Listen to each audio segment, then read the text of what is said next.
All right, we're going to go to page 25 in your grammar book. So go ahead and turn to page 25.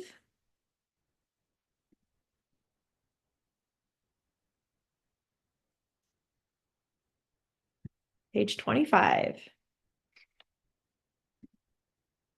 We're going to talk about the who, which clause.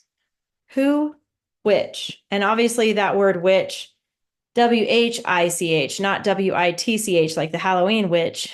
Okay, want to make sure you realize that. Is who/which, and it's a clause. I want to tell you something about clauses. They always have a verb. There's also something called a phrase. Phrases don't have verbs, but clauses do. So that's something just to remember about clauses. A who-which clause is a group of words that describes the noun that it follows. Good thing about who-which clauses is that they always begin with the word who or which. And that becomes a type of pronoun, which we'll talk more about as we go. But just know they're easy to find in this book because they're going to start with either who or which. We use who when we're referring to people or personified animals and pets. So personified animals means when an animal is acting like a human, and usually it's an animation or some made up story, right? If the giraffe is driving a car, that's a personified animal, right? Because normally they don't. In regular life, a giraffe doesn't know how to drive a car. I don't even think it would fit in a car. So, but if you have a character that's acting like a person, you would use the word who to describe a little bit more about them. Which refers to the things, animals that are just being animals. Like if the giraffe was in the safari in Africa being a giraffe, you would use the word which, or places. Okay, so those are the two times you use who or which. A who-which clause must be added to a sentence that is already complete.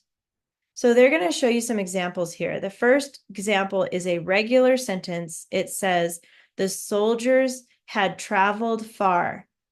And then it has that word sentence there because that is a complete sentence. You have the subject, soldiers, and had traveled. It's telling the verbs there, what they did. The soldiers had traveled far.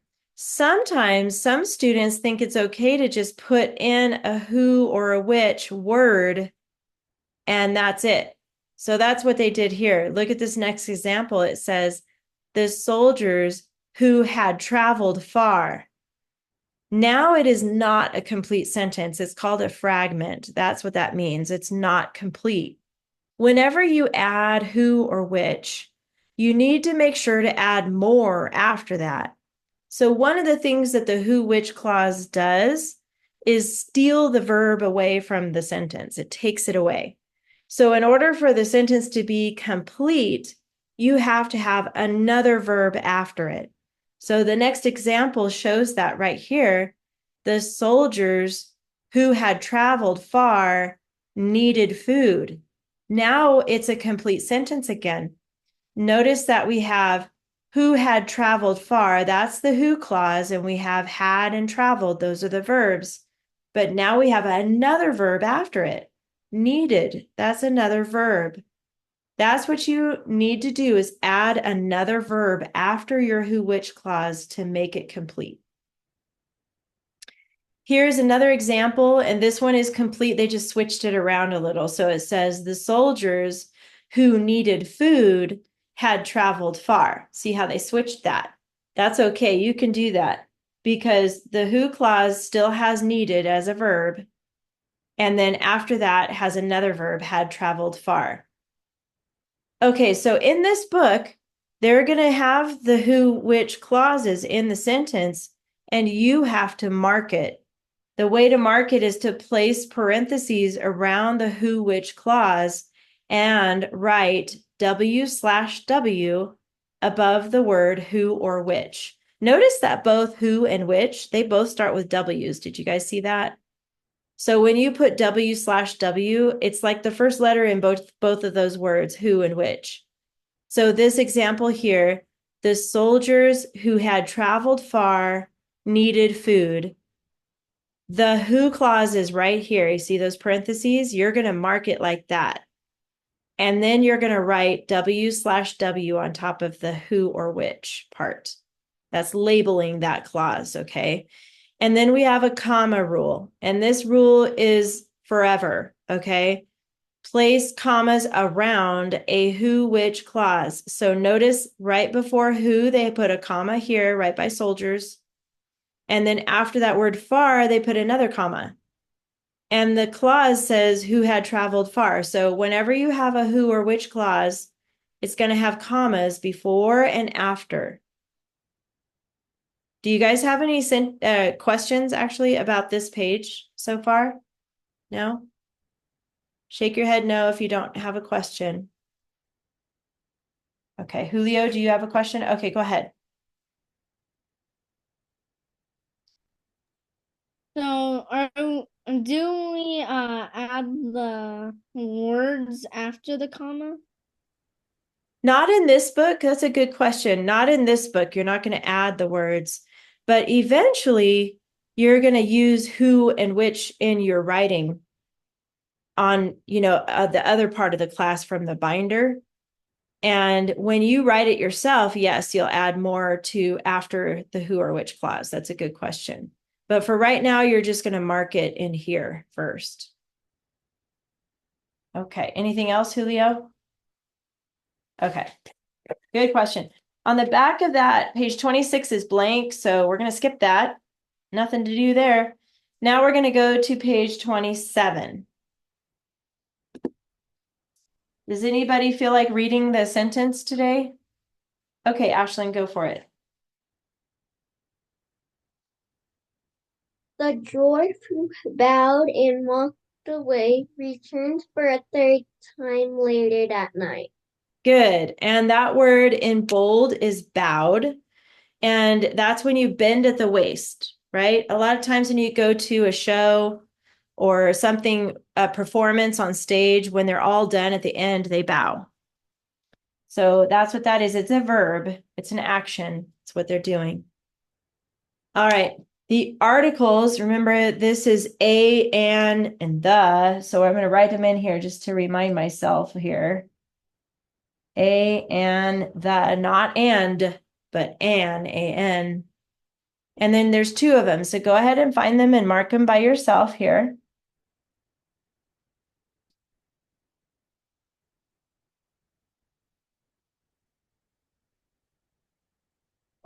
I found the and a. Okay, after you mark those, Julio, oh, put a check here. And then where are the nouns, Julio? There's three.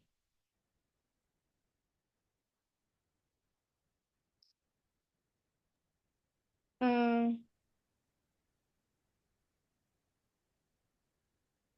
Night, Night is one, yes.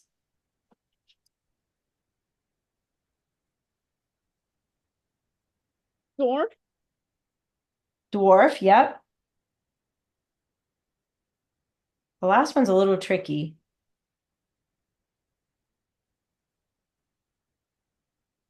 time, Yes, good, you found it. And the reason why it's time is because you have the article right here, A. Whenever you see one of those articles, you know that a noun is coming pretty soon. Third is an adjective describing the time, but you're right. Time is a thing, so it's a noun. And then how about Ashlyn? Where's the who, which clause?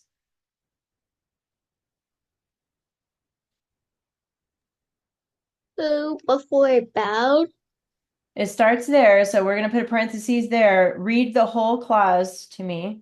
who bowed and walked away. Perfect. Very good. So we're going to put parentheses like that around who bowed and walked away. That is the whole phrase or clause. That's the who, which clause. And then we're going to mark it like this with W/W. That tells us we're labeling that the who, which clause.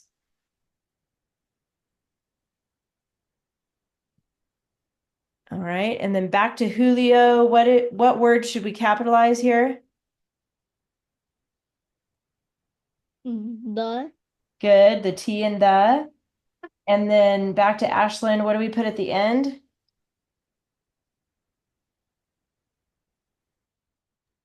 A period. Yep, good. You got it. So now we're adding something to find on your pages here. For your homework, you're going to look for those who, which clauses, mark them with parentheses like this. Those are called parentheses, and then put W/W on top. All right, any questions about this practice page? Oh, go ahead, Ashlyn. Do we have the 3 pages for the homework? Yep, like usual. So the next 3 pages, so pages 28, 29, and page 30, those are your homework pages. Good question. Okay, so we're done with grammar for today. And now you can get out your binders. And you guys worked on the scorpion paragraph. Did you guys get to finish that paragraph about scorpions? Good. Does anybody feel like reading their paragraph? Because you can if you want. You don't have to. Yeah, you want to, Ashlyn? Can you pull mine up? Because I typed it. Okay, I sure can. Let me look for it really quick. Let's see here.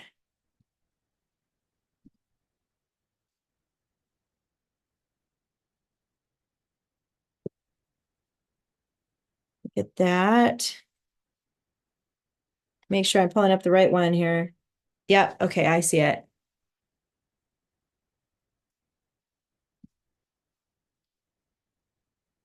Oops, hold on. Just kidding, that was the wrong one. Where is it?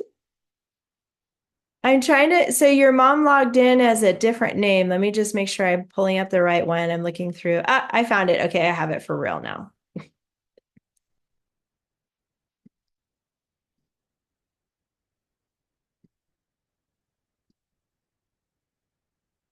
Let me make it a little bigger so you can see it better. Here we go. There we go. Okay, whenever you're ready. Scorpions. Scorpions are not insects. They are arachnids with 8 legs, 2 pincers, and a barbed tail. There are over 2,000 scorpion species. They are found in all continents except Antarctica. All species are venomous. Only about 30 kill humans. They mostly use their sting to paralyze their prey. They need little air and food to survive. They are so tough they can even live in a freezer all night. When they are born, they climb and ride on their mother's back. In China, they are grilled and fried and served as a delicacy. Nice job. Let's go like this in the camera, Julio. Good job, Ashlyn. I really like it. Very, very good. How about you, Julio? Do you feel like reading yours? I you know 8, 9, and 10? Yeah. I didn't have enough room on one whole page. Oh, yeah. Okay. If that happens, you can use the back of the page or a new page. That's okay too. Okay. So you probably didn't get to finish it yet then, huh? No. That's okay.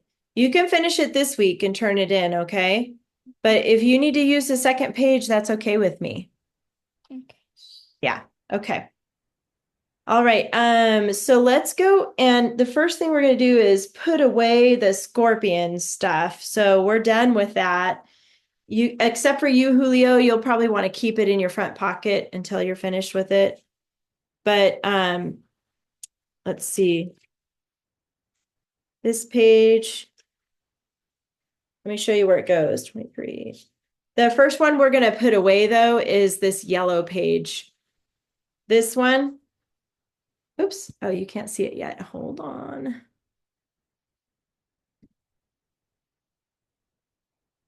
This yellow page right here, page 21, That's going to go behind the tab that says model charts and outlines.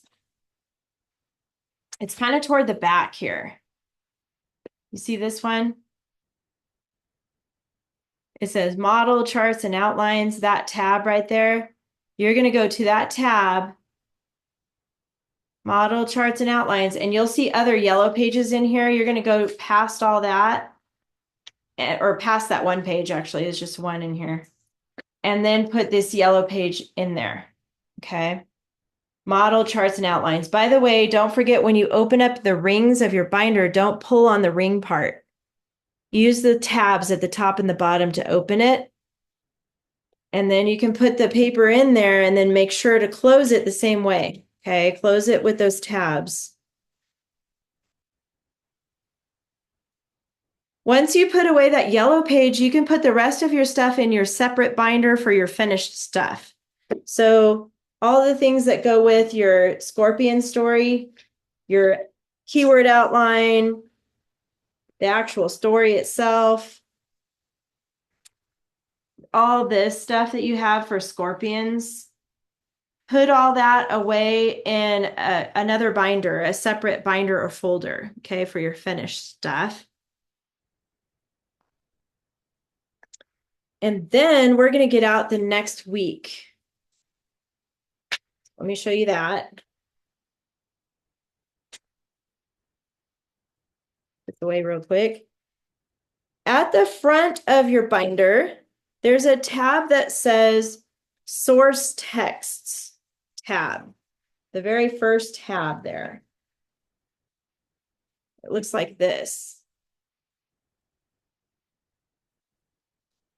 That first tab that says Source Text tab. When you turn that tab, you should see week 3, the bald man and the fly. Do you guys see that one? That's it in your writing binder. See this tab that says Source Text.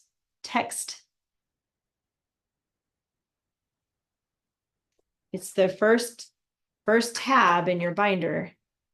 See that? You have go ahead, Ashlyn. I don't have it in that tab. You don't have this tab? I don't have the bald man and the fly. I don't Oh. have it in it. What does it say when I you don't turn have that it either. tab? You don't have it either? Okay, what do you see? There's nothing in it. Oh, maybe you didn't move it. Go back to the beginning. Oh. Yeah, you guys need help fixing that. Let's see. Is your mom there right now? Do you guys have somebody at home right now? My mom's not here. Okay. Your mom's there, Julio. Is your dad there, or is there a grown-up there, Ashlyn, to help you with it? Yeah, Okay. Go see if you can ask them for help just for a minute. but I think I found it. And so it really should be this tab. This one? It's page 29 or I found it. 23, actually. I found it. Okay. It's page 23 and 25 and 27 and 29. So there's 4 pages you're going to take out for week 3. Oh, hi there. Julio's mom, I see you. So this tab that says source text tab should go between the front of the binder with all the table of contents and stuff. So like after page 7 of the table of contents, that tab should go right there if you want to move that for him. Then I found it. Okay, good. I'm glad you found it. See if maybe later, Ashlyn, you can have somebody move that tab for you. So then when they turn that tab, source text tab, it should have all of the stories. And we're taking out week 3, the bald man and the fly. Did you find it, Julio? Yay. And it should be 4 pages that they're taking out. You guys also need a piece of lined paper. So go ahead and get out a piece of lined paper and a pencil. Thank you. Thank you, Letitia. I appreciate your help with that. Thank you. You're welcome. Okay. So we need a lined piece of paper, week 3, and a pencil.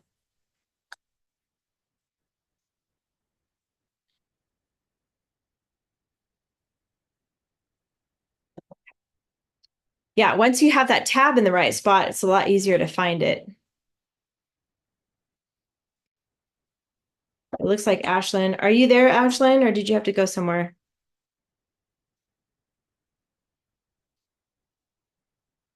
We're going to look at the yellow page first. I'm not sure where Ashlyn went, but in your stack of things that you just got out of your binder, Julio, find this one, the yellow one. Should be in that stack that you just got out there. You good, Ashlyn? You found it? Okay, we're looking at the yellow page first. This is page 27. Good. This is called stylistic techniques. You see that at the top of the page here. We're going to add style to your writing. Now, we know about style in life. We have hairstyles, we have car styles, we have clothes styles, right? Lots of different styles that we have. That's true for writing too. And we're going to add things to our writing to make it sound better. And they're called dress ups. So it's kind of like when you dress up for a wedding, like Ashlyn's going to be dressing up, I'm sure, for your wedding this weekend. Or when you go to church, you wear a little bit of a dressier clothes than when you're just playing outside, right? It's different clothing. So true for writing too. We're going to dress up, make it fancy, our writing. And so we're going to add things to this list, and eventually we're going to start using them in our writing. So number 1 here, we're going to just do the first one. I want you to write ly adverb. ly adverb. Let me turn off my lights. I have that glare. There we go. ly adverb. Now that is a word that tells a little bit more about the action in the sentence. So if I have this sentence, the dog chased the cat, that's a good sentence. It has a verb, chased. But if I want to tell a little bit more of how they're chasing, how that dog is chasing the cat, I might say a word like the dog is quickly chasing the cat, or the dog is frantically chasing the cat. The dog is wildly chasing the cat. The dog is hungrily chasing the cat. You get it? So that ly adverb is going to help give a little more information about the verb in the sentence. And when you start using these in your writing, it just really makes your writing sound good, better. Okay, so that's what we're going to focus on this week. I wanted to make sure to have you write that there. So that's all we're going to do with this page. And the next thing we're going to do is read the story. So find this one. This is page 25. It's called The Bald Man and the Fly. There's a picture at the bottom, and you can tell the guy is not happy. I don't know about you, but flies drive me crazy, especially if you're trying to have a picnic or a barbecue or something outside and you're trying to eat some food and then the flies are there.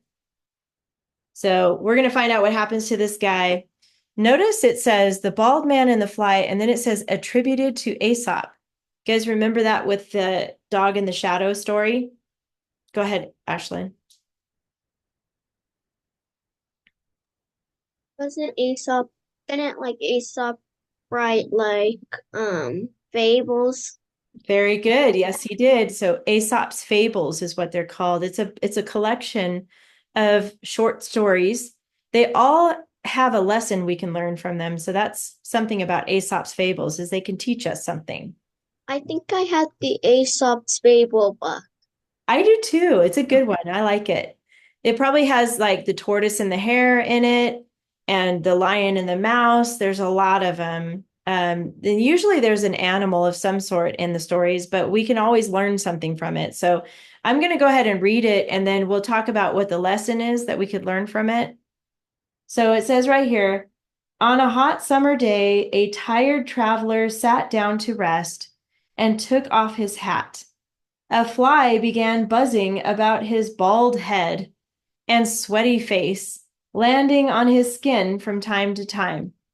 Get away, fly, he mumbled. He tried to smack the fly, but instead he hit only his own head.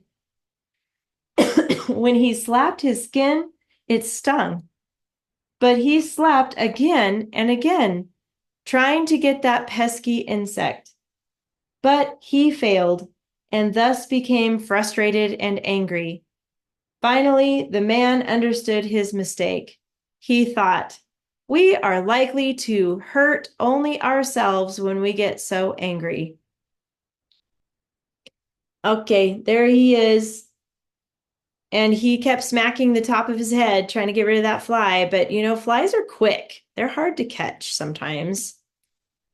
So what is the lesson we can learn from this? How can we learn something about life? What do you guys think? I think we can learn that not to hurt ourselves when we get angry. I don't know about you, but sometimes when I get mad about something, I'll kick something, like a box or the chair, or, without thinking about how that's going to hurt my toe, right? You just, and then all of a sudden you hurt your toe. Does that ever happen to you guys before? You get mad, maybe kick a rock or something. Yeah. So, that's not going to be a good idea because you hurt yourself accidentally. But, I got to tell you, being mad is part of life. You're going to be mad about something at some time in your life. It's kind of a real emotion that we have, angry and frustrated and just, So a better way to get that out might be to go to your room and grab your pillow and just scream in your pillow. Have you guys ever done that one before? That helps, right? You just scream in your pillow. And then the pillow's soft, so you're not going to hurt yourself. And you just kind of get it out. That's normal life stuff, right? We get mad about stuff.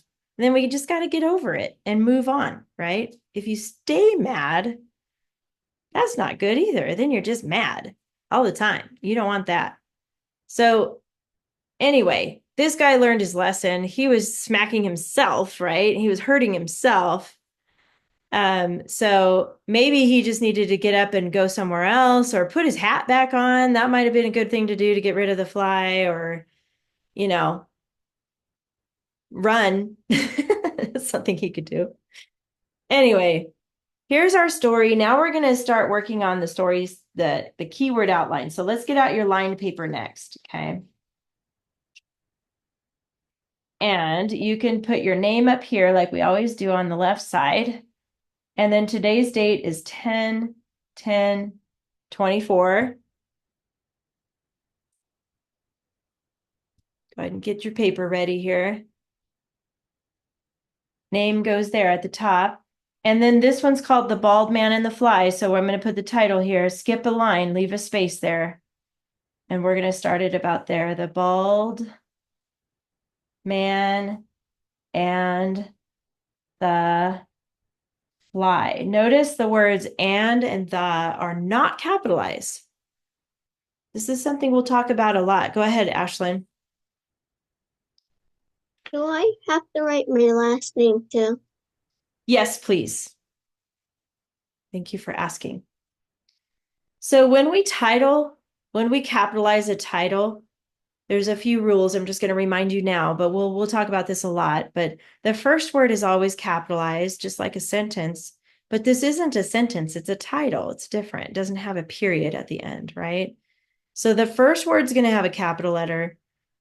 And then after that, it's the keywords that have a capital letter. So we have bald, man, and fly. Those are all keywords. Those are all important words in the sentence. That's what we've been talking about. And then and the are not capitalized because they're not keywords. That's a little rule about titling, like capitalizing your titles, okay? And then underneath that, I want you to put key, and these are all going to have capital letters to start.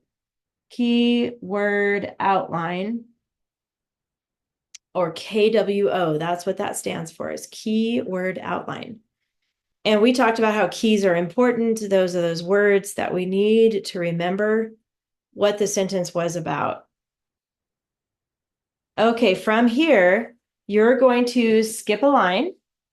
So leave a space.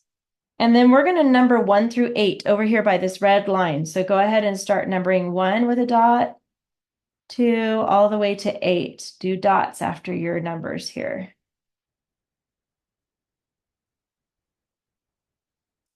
Now you can use a pen or a pencil right now. I'm okay with either one, whatever you like to use. Pen or pencil, doesn't matter to me.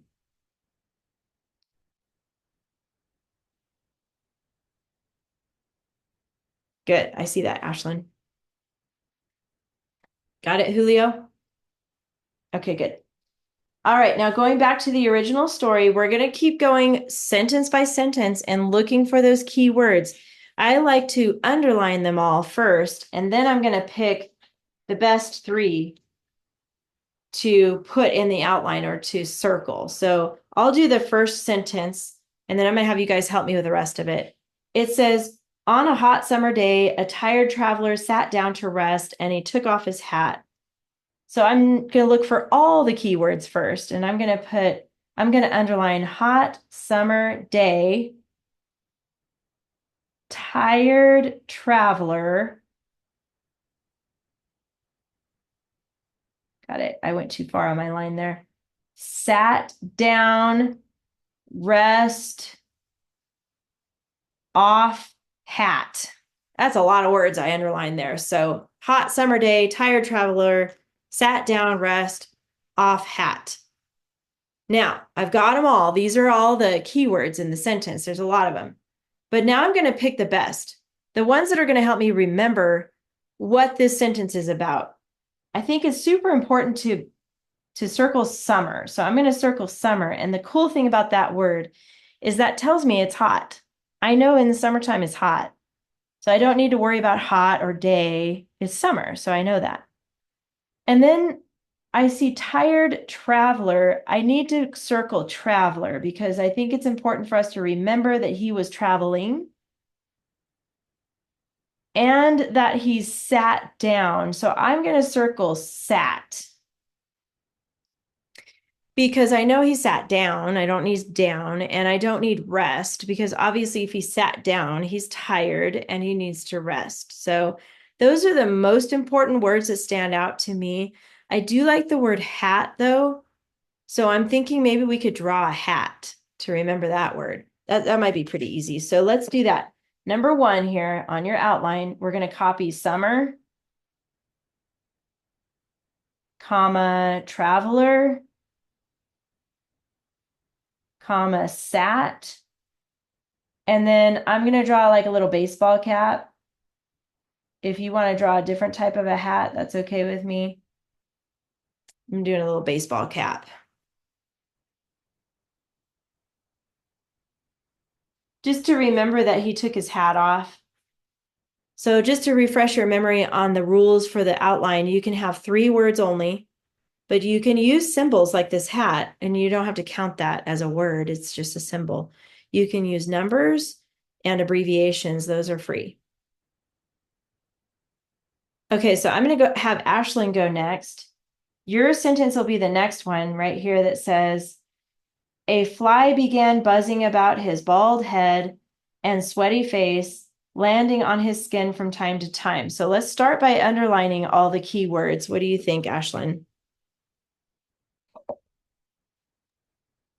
I think a fly, Okay, fly. buzzing, Good, bald, good, head, good. sweaty, Yes, good. face, Yes, landing, good, skin, good. time, Yes, and we have 2 times here, but we only need to underline 1. But yeah, this one has a lot again. Fly, buzzing, bald head, sweaty face, landing skin, time. So now we can only pick 3. So I'm going to help you decide this because we don't need fly. I think because we know we're talking about a fly. It's in the title. So I think we can skip that one. But and we know that flies buzz. What do you think would be the best 3 to remember this sentence, Ashlyn? What do you think? sweaty, Yeah, sweaty's important. I'm going to circle that. buzzing, Buzzing, maybe, but we kind of already know that about Flies, they buzz. We could do little Z's like zzz. That might make us think it's a bee though, huh? Head. Yeah, head. I wonder if we should circle bald though. No, because it's in the title. Ah, okay. That's a good point. I'll circle head then. Landing. Okay. So we got head, sweaty, landing. I guess we could draw a face if we wanted to, if that helps you. I like that though. Okay, so let's do head, sweaty, landing, and maybe a face. I'm just going to draw not a happy face, kind of an annoyed face.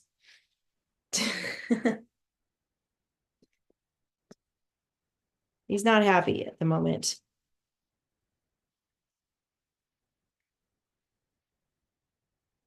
By the way, while you're writing this is not like a test. You know how when you take a test, there's one right answer?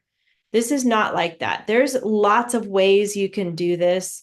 You can pick different words. Like if you like the word skin and you want to use skin instead of landing, your outline, eventually you're going to do it by yourself. And you can pick whatever words you want to pick for your outline, whatever helps you remember this sentence. Okay. So as we go, we'll do that. This one's for Julio. Get away, fly, he mumbled. What are some key words there?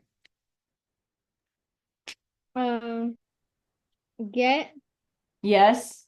away. Yes. Mumble.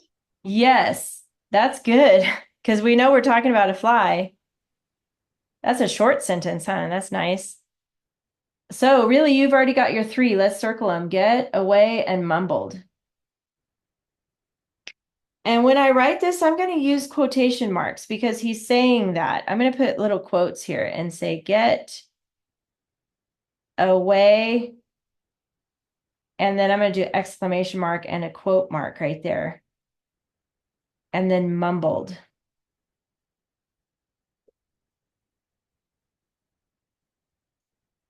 You guys know what mumbled means? Yeah, okay. It's like when and he's mad. So he's probably doing something like this. Where it's not even like a real word, right? He's just, then he says, get away, fly. So mumbled is, and sometimes we mumble when we're tired. We kind of go, and it's hard to understand what somebody says when they mumble. But I imagine this guy was like, not even really making sense. He's just mad. All right, the next one, back to Ashlyn. He tried to smack the fly, but instead he hit only his own head. What are we going to underline here? Ride. Good. Smack. Yes. Fly. Yes. Head. Yes. Instead. I think instead too, yeah.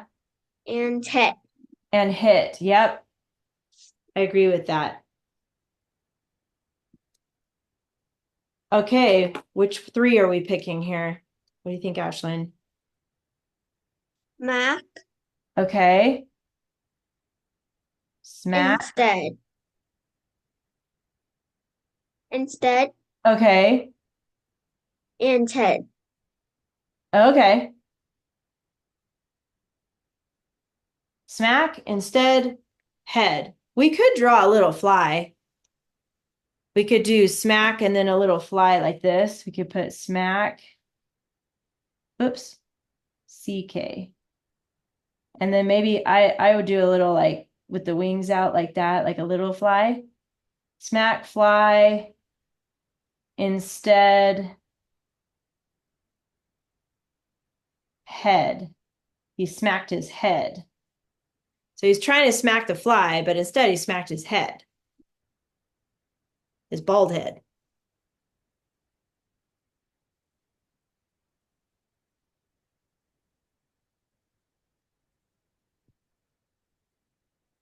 Okay, when you're done with that, Julio, you can do the next one. When he slapped his skin, it stung, but he slapped again and again.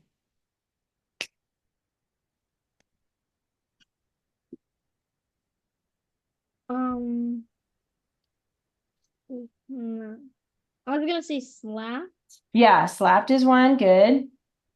skin, Yes.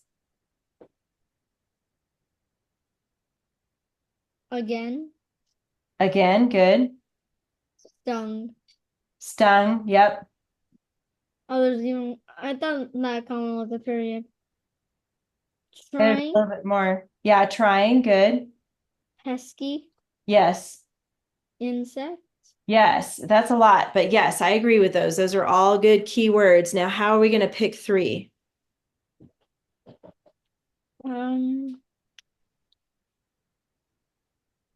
We could draw an insect. Okay. And then pesky, maybe? Pesky, maybe. Okay, what else?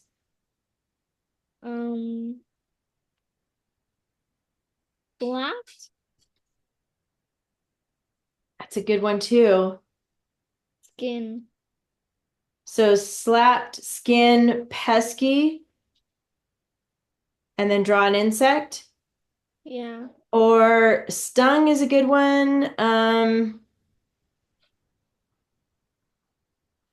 Slapped, skin, stung, and then an insect maybe. Oh, you have an idea, Ashlyn? What do you I think? don't think we should do stung because it makes you think of a bee. Oh, true, true, true. Okay. So slap skin, you like slap skin and insect or pesky? You guys Uh, do you know what pesky means, by the way? it kind of means like annoying. Yes, annoying or bothering you, exactly. What do you think, Ashlyn? Slapped, skin, pesky? Yeah. Okay. And then we'll draw a fly again, maybe. Slapped, skin, pesky. So we got slapped, skin, pesky. Although I know you think we might think of a bee if we put stung, but remember the point of it is that he was hurting himself. So we're gonna have to figure out how to explain that somewhere in here. Here's my little insect.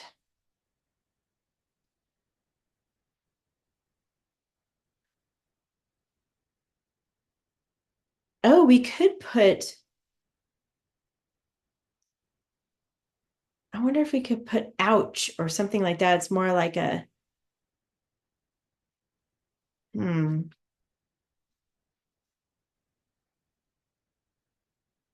Maybe later. We'll see what we can come up with next.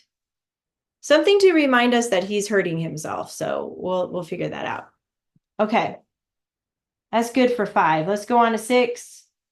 I think we're at with Ashlyn again, but he failed and thus became frustrated and angry. Failed. Good. Um, thus, Maybe. frustrated. I think frustrated for sure. Let's think about thus. I'm not sure we need that, but failed, frustrated, and what else? Angry. Yeah, angry. That'll work. Those are 3 good words. Let's do those. Failed, frustrated, angry.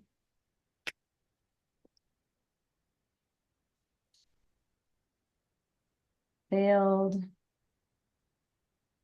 frustrated, angry.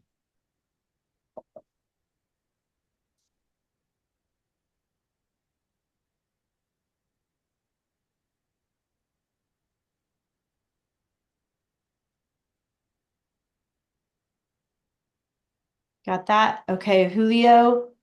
Finally, the man understood his mistake.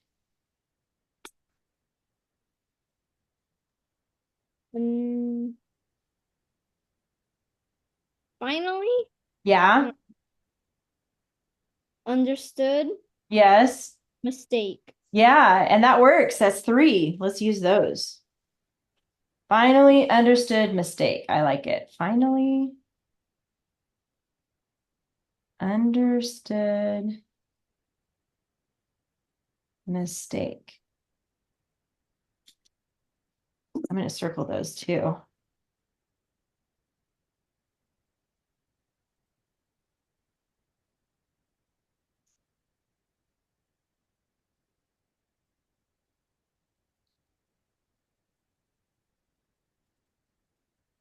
Okay, when you got that, Ashlyn, do the last sentence. He thought we are likely to hurt only ourselves when we get so angry.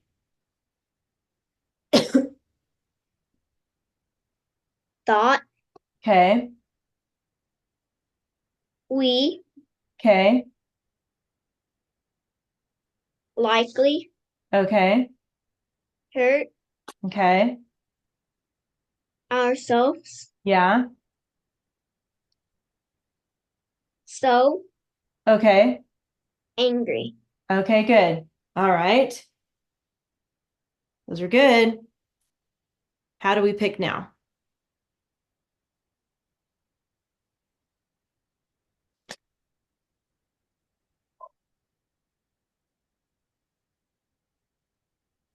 Likely I think so. I kind of like that word likely.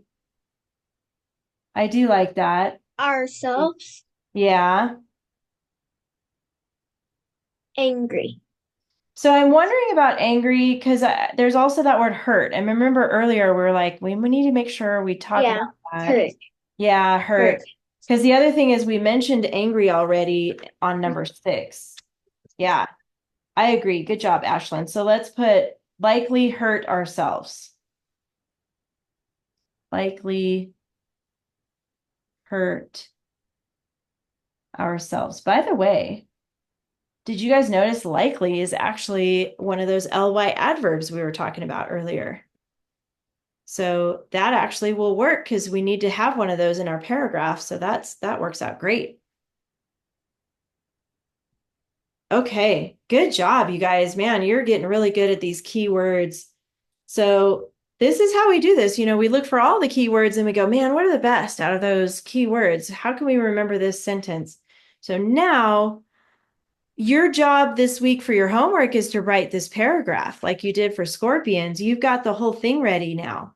So you get to write, Julio, you're You going to write. can we type it also? Yes, you can type it. Yes, that's okay with me. Do you like to type, Julio? You can definitely type. Do you guys know how? I know Ashlyn knows, but Julio, do you know how to set it to double space on the Google Docs? Have you done No. that? Okay, because that's really important for you guys to do is double space. So really Oh, quick, actually, I think I do. you do? If you do, that's good. You need to do that first. Before you start typing, you need to make sure to put it on double space. But before we go on, I want you to look at the checklist because this is new to you guys. This is on page 29. Look at page 29 with me. Yep, that's it. This is called a checklist. Now, from now on in my class, everything you write will have one of these. They're all different. This one is for, see how it says at the top, the bald man and the fly? This is for that story. So there's a spot for your name. So go ahead and write your name there so you know it's yours. I like you to put your first and last name. Anytime you write your name, it's always good to put first and last. So go ahead and write that in there. Ashlyn?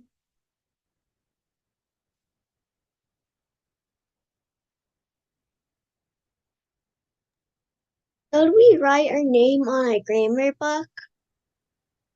Oh, no, you don't have to on that. Good question. Only in this part of the class for the writing part. Okay, then it says source text. That's where you're going to write the bald man and the fly. So you can write that in there. Sometimes there's more than one story. So that's why there's a space to write it. So for source text, you're going to write the bald man and the fly. Write that in there. And then this is called a checklist. So it's actually has these little boxes that you will actually check. Don't check them yet though. But these are to check when you're done with it. It's almost like a to-do list. Have you guys ever had like a chore list that your mom gives you or your dad where you have to check off, yeah, gotta vacuum the room or you gotta dust or do the dishes. There's lots of chores I'm sure you guys do. And when you get it done, you put a little check mark maybe by it. So this is with the same type of idea here. The first section says structure. And this is basically how your page is set up, okay? When you go to write the story about the bald man and the fly. So you want to have your name and date in the upper left-hand corner. So if you're handwriting it, you would do that on your lined paper. But if you're typing it, you want to do it on the document on the computer too. The left side, put your name and the date always, okay? Then it says composition double space. Oh, by the way, after you put your name and date, when you're done with that, put a check in that box. Okay, don't do it yet because you haven't done it yet. Then it says composition double spaced. So if you're using Google Docs, you need to set it to double space before you even put your name on there. Ashlyn? What are the lines on the right, Free? Oh, those are for like points. Okay. But I do that part, but I do it on Google Classroom, so you can just ignore those lines over there. Also, we don't have to put like the X's in the typing because you can't. You just have to skip spaces. Exactly, good point. So no X's if you're typing. That's right. Thank you for that. But if you are, because I know some students in this class, they handwrite it. If you're handwriting it, the X's will help you double space. I can show you that if we have time at the end. And then the next one here says title centered and repeats 1 to 3 keywords from the final sentence. We're going to go over that next week. So you're going to skip that box for your homework, okay? And that's the first thing we're going to talk about next week in class is how to make a good title. So skip that part. Skip this one too because it says checklist on top, final draft, rough draft, keyword outline. That's if we were in class in person together, but you're putting all of that on Google Classroom, so I don't need you to worry about that box, okay? But the next part right here says style. And that little symbol right here by that number 1 is a paragraph symbol. It looks like a backwards P kind of. That stands for paragraph. So it says paragraph 1. And we only have one paragraph here. And then it says dress ups. Remember we talked about dress ups earlier. And it says underline one of each. So ly adverb. And the cool thing is we already have one in our keyword outline. So when you use this word likely, you're just going to underline that word likely in your paragraph. And we'll talk about that more next week too. Because you only need to have one ly adverb in the paragraph and you can underline it, okay? Then it says mechanics and it says capitalization. They just want you to remember to capitalize the first word of every sentence. Don't forget that. And after you check that, you look back on your paragraph, you go, yeah, I capitalized every word, the first word of every sentence, then you can put a check mark there. It's for you to check it, okay? End marks and punctuation, so make sure all your periods have make sure all your sentences have a period or exclamation mark or question mark. Complete sentences. Does it make sense? This is a really important one right here, this box, because the only way you're going to know if it makes sense is if you read it out loud to somebody. Find somebody at your house, an adult, preferably, if it's your mom or dad or grandma, grandpa, uncle, aunt, big brother, big sister, whoever is at home that's an adult or grown up. Ask them if you could read to them your paragraph and read it out loud, and then you're going to know if it makes sense or not. Ashlyn?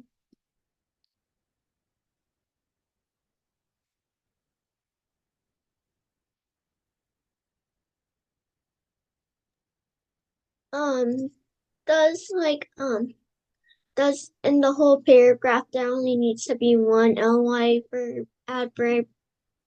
There only needs to be one underlined, but if you find a spot for another one, a second one, or a third one, that's okay to put it in there. Also,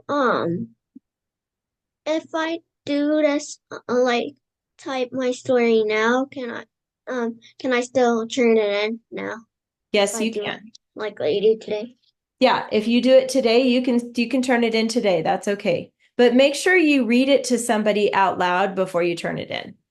That's important because you'll notice you might go, uh-oh, I forgot the word the or of. Sometimes we get so busy working on it, we forget little words. So make sure you read it to somebody. And then it says correct spelling. So just have your mom or your dad just check your spelling. They don't have to fix every word, though. It's okay if you have misspelled words. Just have them look at it. They can fix a couple of them. They can help you fix that, but not the whole thing. Because if you have a lot of misspelled words, that's okay. All right, so your homework is to use this outline right here. You're going to write 8 sentences for your paragraph, okay? And you're going to write it like a paragraph. So every time you come to a period, you're going to keep going like another sentence. So it's going to look like a paragraph when you're done. Okay, do you guys have any questions about the homework? Any questions, Julio, about the homework? Okay, do you want me to show you how to make your document double space? Do you know how to do that? Double space? I think Ashlyn knows because she did that with the scorpions one. I think I'm just gonna use the lined paper, the like Okay. paper. Use Okay. the line paper. Sorry, were you going to say something else? No. Okay. To help you though, to help you double space, you can use the little X's, okay? Every other line you're going to skip so it's spread out on your page. And if you have to, earlier you asked if you can use a second page or the back of the page. Either way is fine with me. If you like writing on the back, that's okay. Or you can get a second paper if you need more space, okay? All right, you guys, that's it for today then. Very good. Both of you did awesome. I will see you next week. Bye. Bye. Have a good one. Have fun, Ashlyn, at your weekend.